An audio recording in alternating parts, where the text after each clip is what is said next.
The dash cam footage would eventually become the most watched video in the state's history. But on that humid afternoon, Officer Vance Hargrove didn't know the world was watching. He only saw a black man in a tactical vest standing on a property where Hargrove decided he didn't belong. He saw a suspect. He didn't see the classified clearance level, the 3 distinct scars from shrapnel in Kandahar, or the phone number in that man's pocket that went straight to the Pentagon. Hargrove reached for his taser, thinking he was about to teach a lesson. He had no idea he was the one about to be schooled.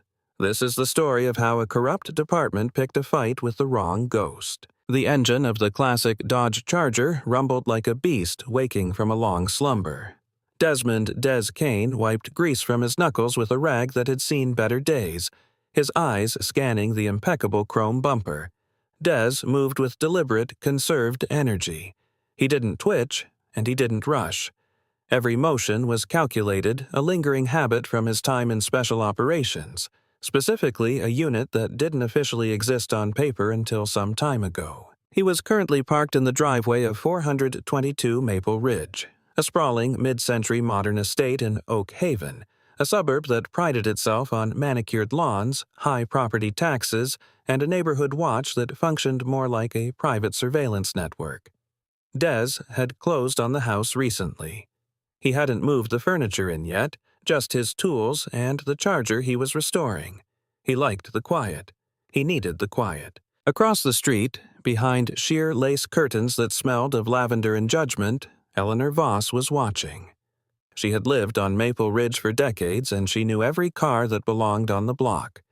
She did not know the matte black Ford F-150 parked on the curb, and she certainly didn't know the broad-shouldered black man wearing a faded olive t-shirt and cargo pants who was currently leaning over the hood of the Charger. She squinted, adjusting her spectacles.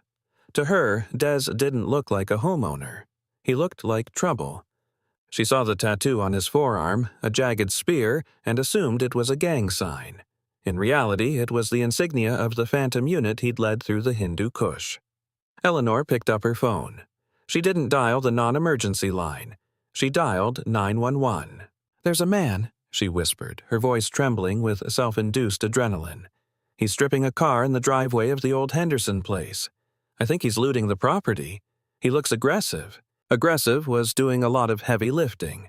Des was currently humming an Otis Redding tune and tightening a spark plug. Miles away, Officer Vance Hargrove was sitting in his patrol cruiser, parked behind a billboard, scrolling through a dating app. Hargrove was young, with a buzz cut that was 2 weeks too long and a temperament that was a little too hot for police work. He was bored. Oak Haven was safe, which meant it was dull. When the dispatch call came through, "Suspicious individual, possible burglary in progress at 422 Maple Ridge," Hargrove sat up. "Show me en route," Hargrove said into the radio, flipping on his lights. He didn't use the siren. He liked the element of surprise. Back at the house, Des sensed the car before he heard it. It was a specific instinct, a tingling at the base of his neck that he had developed in environments where silence usually preceded an explosion. He didn't look up immediately. He kept turning the wrench, listening to the tires crunch over the gravel at the end of the driveway. He placed the wrench down on the felt cloth he'd laid out to protect the paint. He stood up, wiping his hands, and turned to face the street. Officer Hargrove stepped out of the cruiser. He didn't adjust his belt. He rested his hand immediately on the grip of his service weapon, not unholstered, but ready, a power stance. He left the cruiser door open. "Step away from the vehicle," Hargrove barked, his voice cracking slightly before finding its authoritarian base. Des stood still. He didn't raise his hands, but he kept them visible, away from his waist, palms open. It was the universal sign of, "I am not a threat, but I am not afraid." "Afternoon, officer," Des said, his voice gravel-deep, calm, and resonant. "Can I help you with something?" "I said step away from the vehicle." Hargrove advanced, walking up the driveway. "Put your hands where I can see them." "You can see them, officer," Des replied, not moving an inch. "I live here. This is my car. I'm doing a tune-up." Hargrove stopped 10 feet away. He looked at the house. Too big, too expensive. He looked at the car, classic, restored. Then he looked at Des, sweaty, dirty, wearing tactical boots. The math didn't add up in Hargrove's head. In Hargrove's world, guys like Des didn't buy houses on Maple Ridge. They broke into them. "You live here?" Hargrove scoffed, a smirk pulling at the corner of his mouth. "Sure you do, buddy, and I'm the King of England. ID now." "It's inside on the kitchen counter," Des said calmly. "I can go get it, or—" "Don't you move." Hargrove's hand tightened on his holster. "You got proof of ownership for this vehicle?" Des sighed, a long, weary exhale through his nose.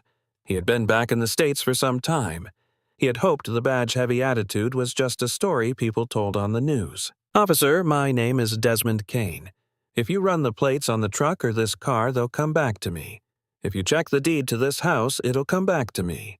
I'm not going to give you a hard time, but you need to lower your voice." "Don't tell me what to do," Hargrove snapped. He closed the distance, entering Des's personal space. This was a tactic. Hargrove loved the intimidation press. He wanted Des to flinch. He wanted Des to step back or shove him. He needed a reason. But Des didn't flinch. He stood like a statue cast in iron, his eyes dark and unblinking, locked onto Hargrove's. It wasn't a glare of anger. It was the look a lion gives a yapping chihuahua, a mix of pity and boredom. "Turn around," Hargrove ordered. "Hands behind your back. I'm detaining you for investigation of burglary and failure to comply." "Failure to comply?" Des raised an eyebrow. "I'm answering your questions." "You're resisting," Hargrove shouted, playing to the imaginary audience, or perhaps the neighbors he knew were watching. "Turn around now." Des weighed his options. He could disarm Hargrove in less than 2 seconds. He could break the officer's wrist, sweep his leg, and have him pinned before the spit from Hargrove's shout hit the pavement. But that would ruin his life.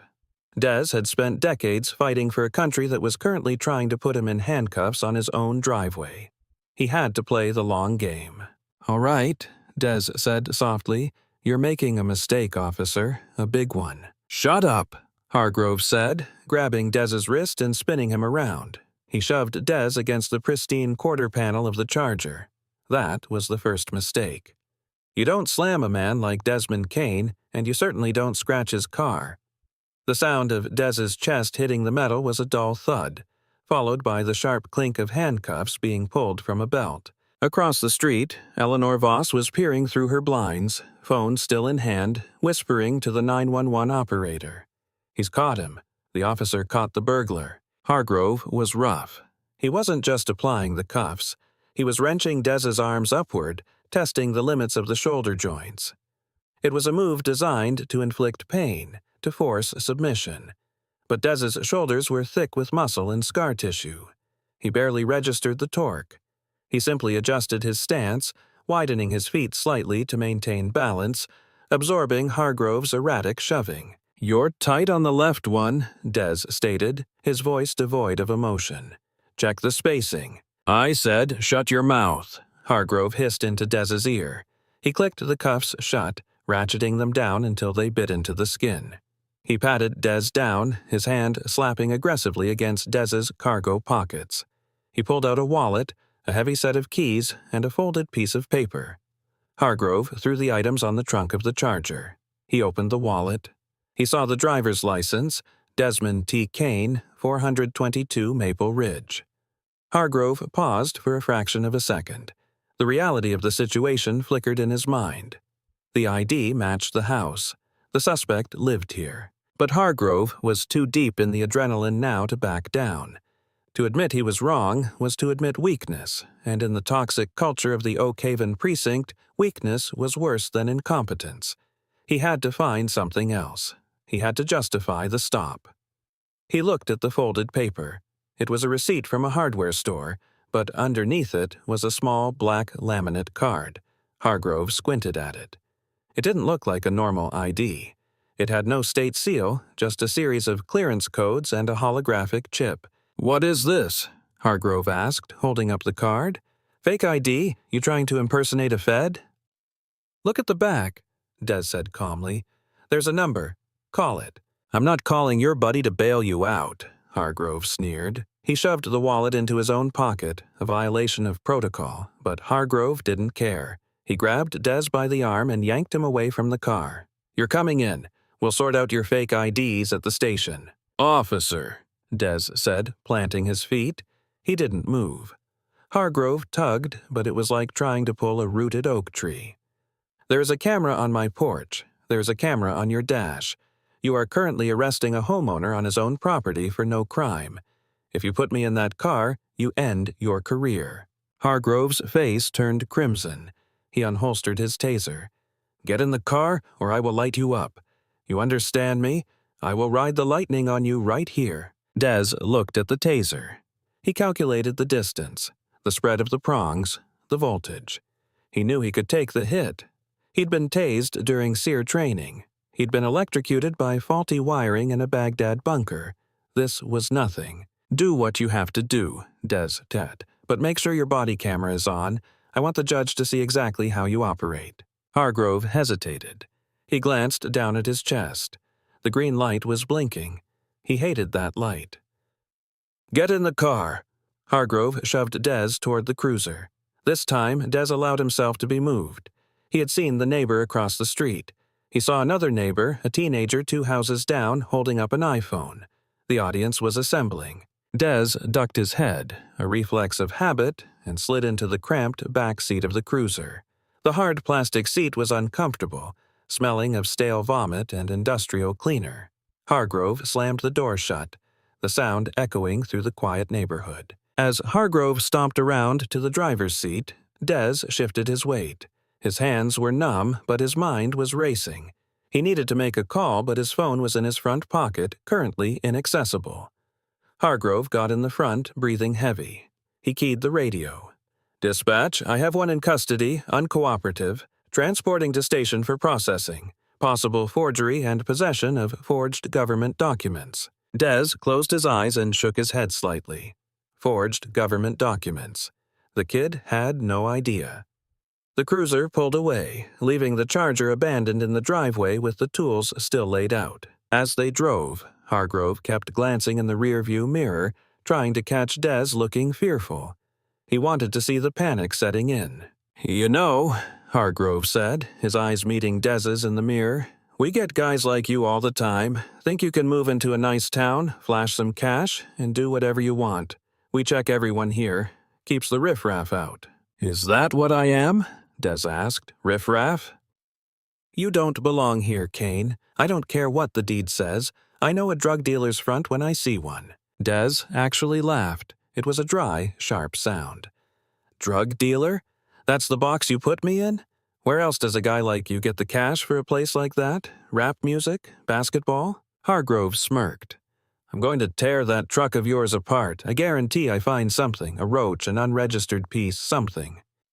Officer Hargrove, Des said, reading the nameplate on the dashboard, I served decades in the United States military. I trained the men who killed terrorists you haven't even heard of. The money for that house came from a settlement after an IE. D took the hearing in my right ear and half the sensation in my left leg. If you tear my truck apart, the only thing you're going to find is a tire iron and a copy of the Constitution, which you clearly haven't read. Hargrove slammed on the brakes at a stop sign, the sudden jolt throwing Des forward against the cage. Shut up, Hargrove yelled. Not another word. Just remember, Des whispered, his voice dangerously low, you started this. They arrived at the precinct sometime later. It was a squat brick building that looked like it hadn't been renovated in decades. Hargrove dragged Des out of the car and marched him through the back entrance.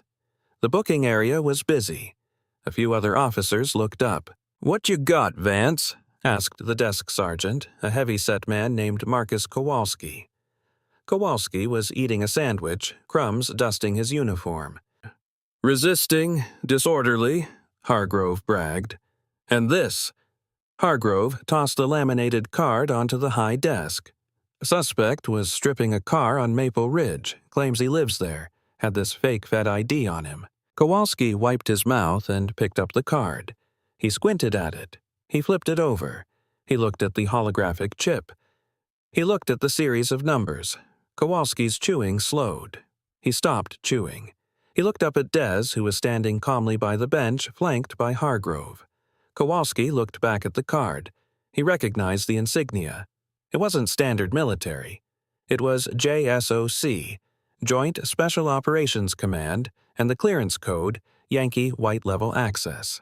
"Vance," Kowalski said, his voice dropping an octave, "where did you get this?" "Out of his wallet. I'm telling you, it's a good fake. The guy's a pro." Kowalski stood up. He didn't look at Hargrove. He looked at Des. "Sir, could you tell me your full name and rank?" "Master Sergeant Desmond Kane, retired," Des replied, "and I'd like my handcuffs removed now." Hargrove rolled his eyes. "Sarge, don't listen to him. He's—" "Vance, shut the hell up," Kowalski snapped. The room went silent. Other officers stopped what they were doing. Kowalski walked around the desk. He wasn't reaching for his keys to book Des. He was reaching for his key to the handcuffs. "Sarge." Hargrove looked confused. "What are you doing? You didn't run this card, did you?" Kowalski asked, his face pale.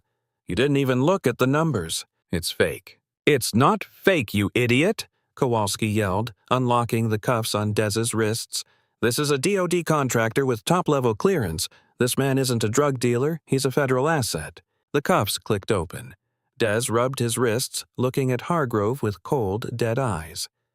"I tried to tell him," Des said to Kowalski.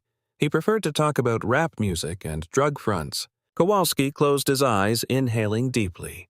He knew what was coming. He looked at Hargrove. "Vance, turn off your body cam. Go to the captain's office now." But now, as Hargrove sulked away, confused and angry, Des leaned against the booking desk. "Don't bother turning off the camera, Sergeant. My lawyer is already pulling the cloud data from my home security system, and I'm pretty sure the ACLU is going to love the audio from his cruiser." Kowalski looked at Des. "Mr. Kane, I'm sure we can clear this up. Just a misunderstanding. New guy, you know how it is?" "I do know how it is," Des said, picking up his ID and sliding it into his pocket. "That's the problem. I fought for freedom overseas, Sergeant. I didn't think I'd have to fight for it in my own neighborhood." Des leaned in closer. "I'm not leaving until I file a formal complaint, and I want the badge number of the officer who arrested me and his supervisor's name and yours." The drama was just beginning. Hargrove had lit a match, but he didn't realize he was standing in a room full of gasoline. And Desmond Kane was about to bring the fire. Captain Elias Reed was a man who believed that any problem could be solved if you buried it under enough paperwork or shouted at it until it went away. He had been running the Oak Haven precinct for some time, and in that time he had swept more than a few indiscretions under the rug. But as he looked at Desmond Kane standing in his office, uncuffed, spine straight, radiating a silent, terrifying intensity, Reed had a sinking feeling that his rug wasn't big enough for this. Sergeant Kowalski had already briefed Reed. Top-level clearance, Yankee White, Special Operations. Reed rubbed his temples. "Mr. Kane," Reed began, leaning back in his creaking leather chair. He tried a conciliatory smile. It looked like a grimace. "Please, take a seat. I think we've gotten off on the wrong foot here. Officer Hargrove is exuberant. He's young. He sees a threat where there isn't one. We're willing to drop the disorderly conduct charge immediately." Des didn't sit. He stared at the framed photos on the wall behind Reed. Pictures of the captain shaking hands with the mayor, the governor, the local Rotary Club president. "You're willing to drop the charges?" Des repeated, his voice flat. "That's generous of you, Captain, considering there were no charges to begin with." "Well, technically," Reed hedged, picking up a pen and tapping it on his desk. "Hargrove filed a report stating you were combative and refused to identify yourself. But in the spirit of community relations, I'm willing to void the arrest. You walk out of here. Go back to your nice house, and we all pretend this afternoon didn't happen." "And what happens to Officer Hargrove?" Des asked. Reed sighed. "He'll get a reprimand, a note in his file, maybe a day of retraining on de-escalation." "A day of retraining?" Des said, finally stepping forward. He placed his hands on the back of the guest chair, gripping the wood until his knuckles turned white. "Captain, your officer pulled a weapon on a calm, unarmed man. He profiled me, trespassed on my property, assaulted me, and illegally seized federal identification. If I had flinched just once, he would have shot me. You know it. I know it." "Let's not deal in hypotheticals," Reed snapped, his patience fraying. "You're a military man, Kane. You know how it is in the field. Split-second decisions, fog of war. This wasn't Fallujah, Captain. This was a driveway in suburbia, and there was no fog until your boy brought it." Des reached into his pocket and pulled out his phone. "I'm not accepting your deal. I'm making a phone call." Reed narrowed his eyes. "Who are you calling? A local ambulance chaser? I wouldn't advise that. This is a small town. Lawyers here have to work with us." Des didn't answer. He dialed a number from memory. It wasn't a local number. It was a direct line to the Pentagon's office of the Judge Advocate General, specifically a contact he had acquired during his time working with JSOC, Joint Special Operations Command. Reed watched, unnerved, as Des waited for the connection. "Colonel Drake," Des said into the phone. The room went silent. Reed stiffened. "It's Master Sergeant Kane." "Yes, sir. I'm good. Listen, I have a situation. I've been detained by local law enforcement in Oak Haven. False arrest, assault, Fourth Amendment violations." "No, sir. They took the Canantra ID." "Yes, the Yankee white card." Des paused, listening. A faint smirk touched his lips. He thought it was fake. "Yes, sir. I'm currently in the captain's office. Captain Elias Reed." He held on. "Roger that, sir. I'll wait." Des took the phone off speaker. "Captain, Colonel Drake from the JAG Corps would like a word." Reed stared at the phone as if it were a live grenade. He cleared his throat. "Captain Reed speaking." "Captain!" The voice on the other end was like grinding steel. It wasn't shouting. It was the terrifying calm of a man who commanded battalions. "This is Colonel Drake. I am looking at Sergeant Kane's service record right now. Do you know what classified means, Captain?" Of course, Colonel." "Then you understand that when your officer seized a classified Department of Defense identifier and entered it into a non-secure local police database, he committed a federal offense. That card contains biometric data linked to national security assets. By taking it, you've technically compromised a federal operation." Reed's face went pale. We didn't scan it, we just looked at it. "I'm deploying a JAG liaison from the nearest base to your precinct. They will be there soon. Do not destroy any evidence. Do not wipe any body cams. Do not let that officer leave the building. If I find out a single frame of video is missing, I will bring the full weight of the United States military down on your pension. Do we understand each other?" "Yes, Colonel," Reed squeaked. "Good. Put Kane back on." Des took the phone off speaker. "Roger that, sir. I'll wait." He hung up and looked at Reed. "He says to say hello." Reed slumped in his chair. He looked defeated, but then a flicker of self-preservation kicked in. He grabbed his radio. "Send Hargrove in here now." When Vance Hargrove walked in, he looked smug. He had spent the last while in the break room bragging to the other rookies about how he took down a massive suspect who was high on something. "You wanted to see me, Cap?" Hargrove asked, hitching up his belt. "Shut the door," Reed hissed. Hargrove closed the door and saw Des standing there. He frowned. Why is he still here? Did you book him?" "You idiot," Reed said, his voice rising. "Do you have any idea what you've done?" "I did my job," Hargrove defended himself, looking from Reed to Des. "He was non-compliant. I smelled marijuana in the car. I had probable cause." Des spoke up, his voice icy. "There is no marijuana in that car, and you never mentioned a smell until just now. I put it in the report." Hargrove lied, his face flushing red. "I wrote it down. Suspect appeared intoxicated. Smell of cannabis emitting from vehicle. That gives me the right to search. That validates the arrest." Reed looked at Hargrove. He knew Hargrove was lying. He knew Des was sober, but Reed was a survivor. If Hargrove could make the drug charge stick, maybe, just maybe, they could justify the stop. If they found anything in that car, it would muddy the waters enough to save the department. "You're sure, Vance?" Reed asked, his eyes boring into his officer. "You're sure you smelled it 100%? Hargrove said, sensing the lifeline. I guarantee if we toss that truck or that classic car, we find a roach, maybe a baggie. These guys always have something." Des shook his head slowly. "You're digging a hole, son. Stop digging." "I'm authorizing a search," Reed said, making a desperate calculation. "Hargrove, take a K-9 unit back to the house. If you smell drugs, we need to verify it. If we find narcotics, the federal ID issue becomes secondary to a drug bust." "You're making a mistake," Des warned. "My lawyer is on his way. The JAG officer is on his way." "We'll be fast," Hargrove sneered. "I'll find what you're hiding." Hargrove turned and ran out of the office. Reed refused to look Des in the eye. "You better hope he finds something, Captain," Des said softly, "because if he plants something and my cameras catch it, you're all going to prison." While the political maneuvering was happening inside the captain's office, a digital hurricane was brewing outside.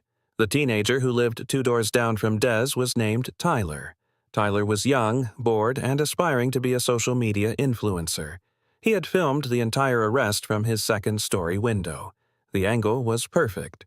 It showed Des standing calmly with his hands open. It showed Hargrove screaming, escalating, and eventually slamming Des against the charger. Tyler had uploaded the video to social media with the caption, "Neighbor gets arrested for fixing his own car, cop goes crazy." Within minutes, the video had thousands of views. By the time Hargrove left the station with the K-9 unit, it had crossed 1 million. The comments were a landslide of outrage. Veterans recognized the tattoos, mechanics recognized the car, locals recognized Officer Hargrove, who apparently had a reputation for harassing teenagers at the local skate park. One veteran commented, "That's a Ranger Regiment tat on his arm. This cop has no idea who he's messing with." A legal expert wrote, "Clear Fourth Amendment violation, no probable cause, lawsuit incoming." Inside the station, the phones began to ring. First, it was local concerned citizens. Then, it was local news stations. Then, national news producers were on the line asking for a statement regarding the Oak Haven incident. Des was still in Reed's office when the dispatcher knocked on the door, looking terrified. "Captain," she whispered, "there are news vans pulling up and the phone lines are jammed. The mayor is on line 1. Reed put his head in his hands. "Stall them." Meanwhile, back at 422 Maple Ridge, Hargrove pulled up in his cruiser. He had a German shepherd in the back named Buster. He also had a small plastic baggie in his pocket containing marijuana he'd taken off a high school kid some time ago and never logged into evidence. It was his insurance policy. Hargrove was sweating. He knew the captain was wavering. He needed a win. He needed to prove that Des was a criminal. He got out of the car. The neighborhood was quiet, but different. People were on their porches. They were watching. Eleanor Voss was still at her window, but now she looked confused. Why were there so many cars? Hargrove walked up to the charger. "All right, Buster. Seek," he muttered, pulling the dog toward the car. The dog sniffed around the tires. It wagged its tail. It didn't signal. There were no drugs. Hargrove gritted his teeth. He looked around. The coast seemed clear. He reached into his pocket, palming the baggie. He pretended to stumble near the open driver's side window of the charger. He was about to flick the baggie onto the floor mat. "I wouldn't do that if I were you." The voice boomed from the sidewalk. Hargrove jumped, dropping the baggie on the gravel driveway instead of inside the car. He spun around. Standing there wasn't a neighbor. It was a man in an immaculately tailored navy blue suit holding a briefcase. Next to him was a camera crew from a major network. Their lens pointed directly at Hargrove's hand. "Officer," the man in the suit shouted, walking up the driveway with the confidence of a shark entering a school of tuna. "Step away from the vehicle immediately." "Who are you?" Hargrove stammered, trying to cover the baggie with his boot. "I am Bennett Lang," the man said. The name hit Hargrove like a physical blow. Bennett Lang was the most feared civil rights attorney in the state. He didn't just sue police departments, he dismantled them. He had bankrupted counties in the past. "I am representing Mr. Desmond Kane," Lang announced, playing to the news camera, "and we just caught you attempting to plant evidence on live television." Hargrove looked at the camera. The red light was on. He looked down at his boot. The corner of the baggie was sticking out. I found this," Hargrove lied, his voice cracking. "It fell out of the car. We have been filming for some time, officer," the reporter said, stepping forward. "We saw you pull it out of your pocket." Hargrove panicked. He backed up. "This is an active crime scene. Get back." "The only crime being committed here is by you," Lang said, his voice projecting so the neighbors could hear. "You are tampering with evidence. You are fabricating a crime to cover up an illegal arrest, and you are doing it to a decorated war hero." Lang held up his phone. "I just spoke with the district attorney. He has ordered a stand down. You are to return to the precinct immediately. Do not touch that car. Do not touch that evidence." Hargrove stood frozen. His world was collapsing. The narrative he had built, the drug dealer, the thug, was dissolving. Back at the precinct, the doors swung open. It wasn't the press.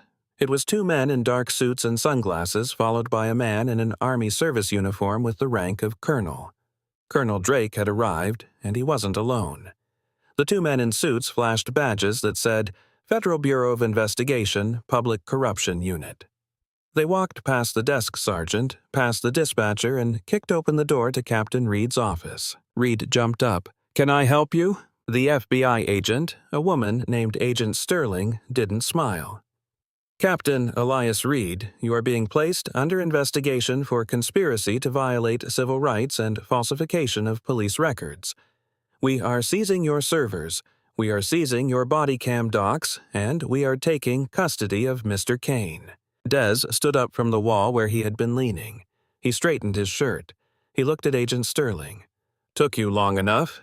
"Traffic was bad, Master Sergeant," Drake said, offering a hand to Dez.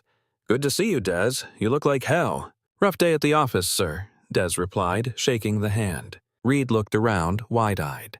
This is a misunderstanding, Drake. It was Hargrove. He told me there were drugs."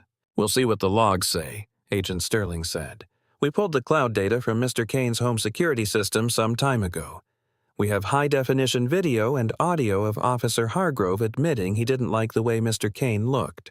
We also have footage of him planting the drugs just now." Reed slumped back into his chair. It was over. "Where is Hargrove?" Dez asked. "He's on his way back." Lang's voice came over the speakerphone on Dez's mobile, which he had left running. "And he's crying."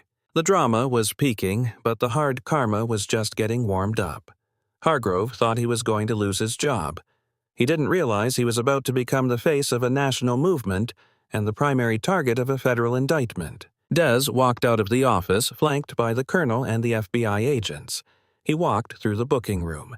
The other officers, the ones who had laughed earlier, stared at the floor. They knew the storm had made landfall. As Dez stepped out into the evening sun, the press cameras flashed like lightning. But Dez wasn't looking at them. He was looking at the cruiser pulling into the lot.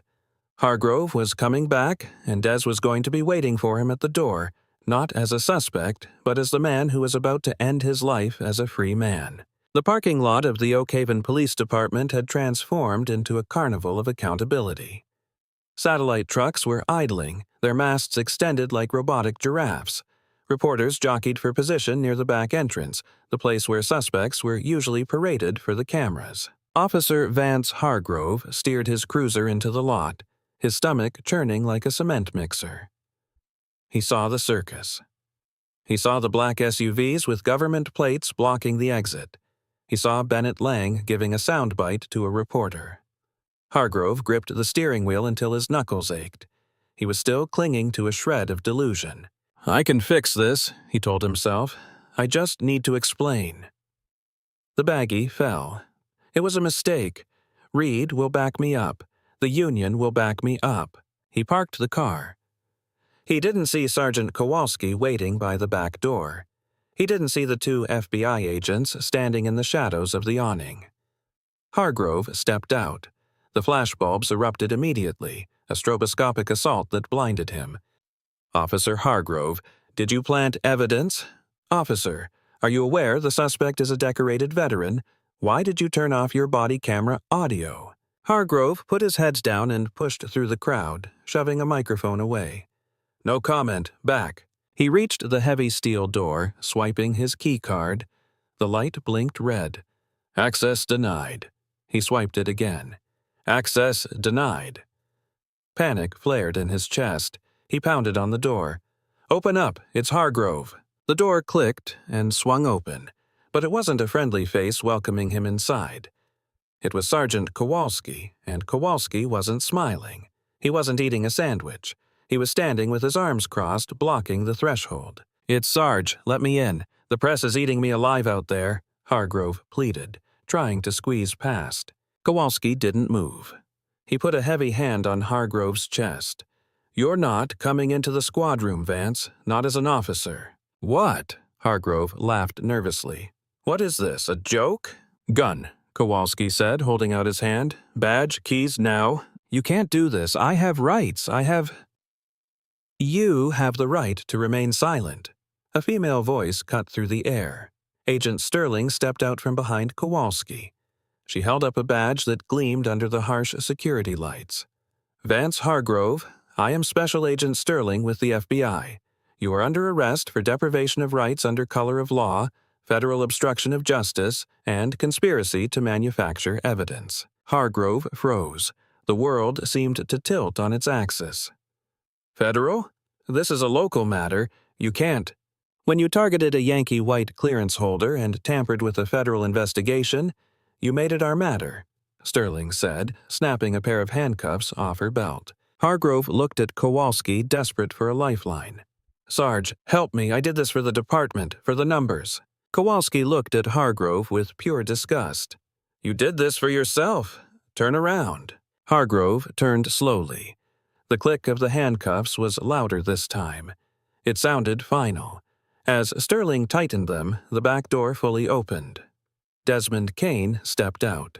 He had been processed and released, his record scrubbed clean before the ink had even dried. He was holding his personal effects bag in one hand. He looked fresh, unbowed, and utterly unbothered. Hargrove stared at him, the man he had called a thug, the man he had tried to ruin. Des stopped a few feet away. The cameras beyond the fence were going wild, zooming in on the confrontation. "I told you," Des said, his voice low and steady, audible only to the men in the circle. "I told you that you were making a mistake. I gave you every chance to walk away." "You set me up," Hargrove spat, tears of rage and fear welling in his eyes. "You knew who you were. You let me do it." "I didn't let you do anything," Des corrected him. "You saw a black man in his own driveway, and you decided he was a criminal. You didn't check my ID. You didn't listen to my answers. You wrote the script in your head before you even got out of your car. I just let you read it out loud to the world." Des leaned in, his eyes hard as flint. "Enjoy federal prison, Vance.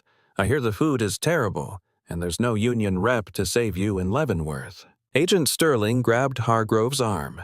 "Let's go." As they marched Hargrove toward the waiting black SUVs, bypassing the local booking process entirely, the crowd of civilians outside the fence cheered. It wasn't just neighbors. It was people from the surrounding towns who had been harassed by Hargrove for some time. Des watched him go. He felt no joy, only a grim satisfaction. The threat was neutralized, but the war wasn't over. He turned to Colonel Drake, who was standing by the door lighting a cigar. "You think Reed is going to flip?" Des asked. Drake took a long drag. "Reed is a rat, Des. He'll sing like a canary to save his pension. But I have a feeling this goes deeper than just one bad captain." The interrogation room at the FBI field office was a stark contrast to the dingy Oak Haven precinct. It was soundproof, cold, and smelled of antiseptic. Hargrove sat handcuffed to the table. He had been crying for some time. Across from him sat Bennett Lang, Des's lawyer, present as a formality for the civil suit deposition, and Agent Sterling. They weren't yelling. They were laying out documents. "Vance," Agent Sterling said, her tone almost bored. "We have the video of you planting the drugs.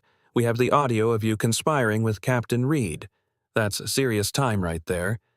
But here is the thing. We looked at your arrest record." Sterling slid a stack of papers across the table. "Over some time you have made numerous arrests for suspicious activity or resisting arrest in the Maple Ridge and Oak Haven Heights neighborhoods.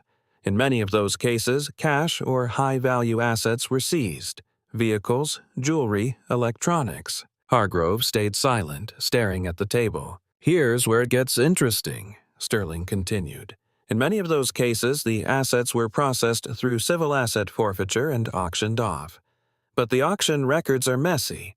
A Mercedes sold for little to a shell company that traces back to Captain Reed's brother-in-law. A seized Rolex missing from the evidence locker." Sterling leaned forward. "This wasn't just racism, Vance, though that was the fuel. This was a robbery ring. You and Reed were using the badge to shop for high-end goods. You saw Des Kane's Charger and you didn't just see a suspect. You saw a payday. You wanted the car." Hargrove looked up, his face pale. The twist had been revealed. It wasn't just about power, it was about greed. They had targeted Des not just because he didn't belong, but because they wanted what he had. I just did what Reed told me," Hargrove whispered. "He said if we found probable cause, we could seize the vehicle pending investigation. He said he had a buyer for the parts." "There it is," Bennett Lang said, scribbling on his notepad. "The admission?" Sterling nodded. "You are going to tell us everything, Vance. Every car, every watch, every person you framed. And if you leave one detail out, I will make sure you serve your time in the general population of a maximum security facility." Hargrove broke. He started talking. He named names. He implicated Reed, 2 other officers, and even the town's court clerk, who signed off on the expedited forfeiture orders. Meanwhile, back in Oak Haven, the fallout was nuclear. Eleanor Voss, the neighbor who had called 911, was sitting in her living room. The news was on. The headline read, "Oak Haven Police Ring Exposed, Veteran Framed in Asset Theft Scheme." Eleanor felt a cold knot in her stomach. She had thought she was protecting the neighborhood. She had thought she was doing her civic duty. But as she watched the footage of Des, calm, polite, compliant, contrasted with the footage of Hargrove trying to plant drugs, her worldview cracked. She realized she had been the weapon. The police knew she was a nosy neighbor. They relied on her calls to give them the pretext they needed to arrive and harass people. She wasn't a guardian. She was a pawn in a criminal enterprise. Her phone rang. It was her daughter calling from college. "Mom," the daughter's voice was shaky. Is that our street on the news? Did you call the cops on that guy? I thought he was stealing the car." Eleanor stammered. "Mom, he owns the house. Everyone online is talking about the lady in the window. They're calling you a monster. How could you?" Eleanor hung up. She looked out the window. Across the street, the lights were on in 422 Maple Ridge. Des was home. She saw him walking past the window. He stopped and looked directly at her house. He didn't wave. He didn't glare. He just looked. It was a look of absolute moral superiority. Eleanor closed the curtains, her hands shaking. She would eventually put her house on the market some time later, unable to bear the shame of living across from the man she tried to destroy. Back at the house, Des was sitting on his couch, a tumbler of whiskey in his hand. The house was quiet again. The media had been dispersed by the arrival of the military police, who were now providing a courtesy watch over the property, a not-so-subtle warning to the local PD to stay away. The doorbell rang. Des checked the monitor. It was Captain Reed. He was alone. He wasn't in uniform. He looked like a ghost. Des walked to the door and opened it. He didn't invite Reed in. "Mr. Kane," Reed said, his voice raspy. I wanted to come personally before they arrest me." Des finished the sentence. Reed nodded. "The FBI is at my house. They gave me some time to say goodbye to my wife. I came here first." "Why?" Des asked. "To ask, why didn't you just show us the military ID immediately before Hargrove got out of the car?" Reed asked, a pathetic attempt to shift a fraction of the blame. Des laughed, a harsh sound. "I tried, Captain, but you know what? It shouldn't have mattered. I shouldn't need a top-secret clearance to be treated like a human being in my own driveway. I shouldn't need a colonel to save me from a patrolman. That's the point." I'm sorry," Reed said. "Save it for the judge," Des said. "You stole from this town. You stole from people who couldn't fight back. You just finally picked a fight with someone who could." Des started to close the door.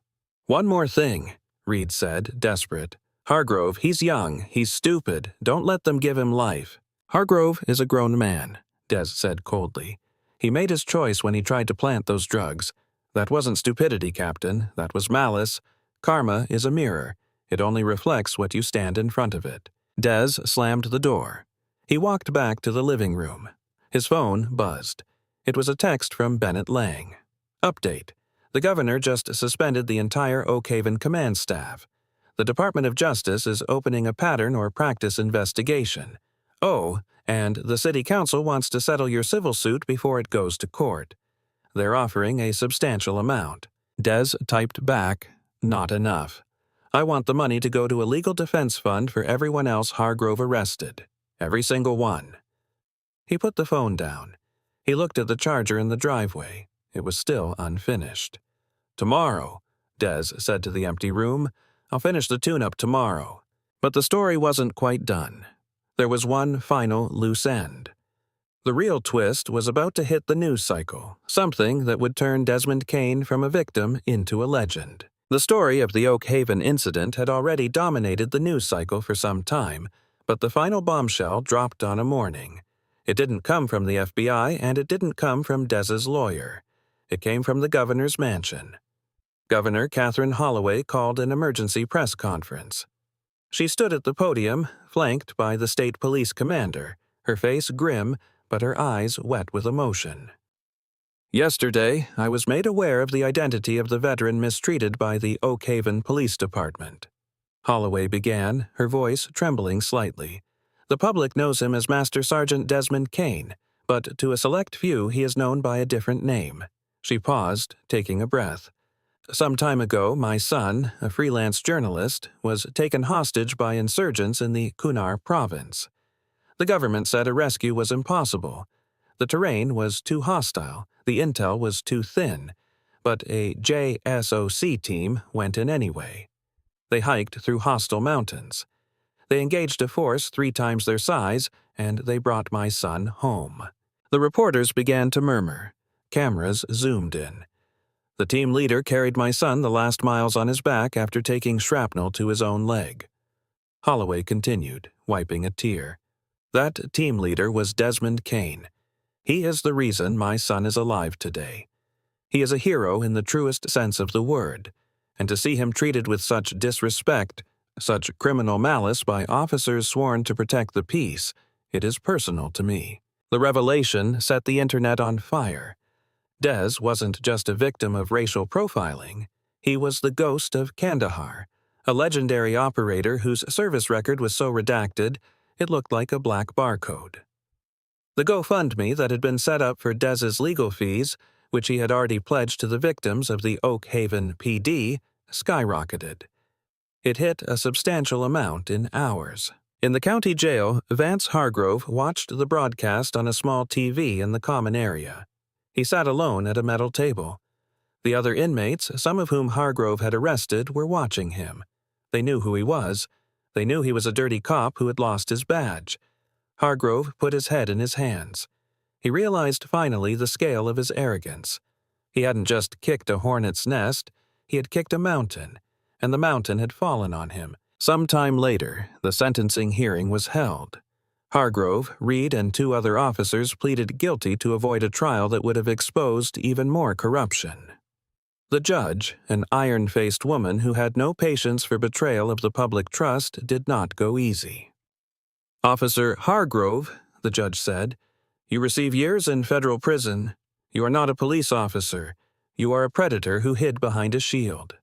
Captain Reed got years. As the gavel banged, Des stood up in the back of the courtroom.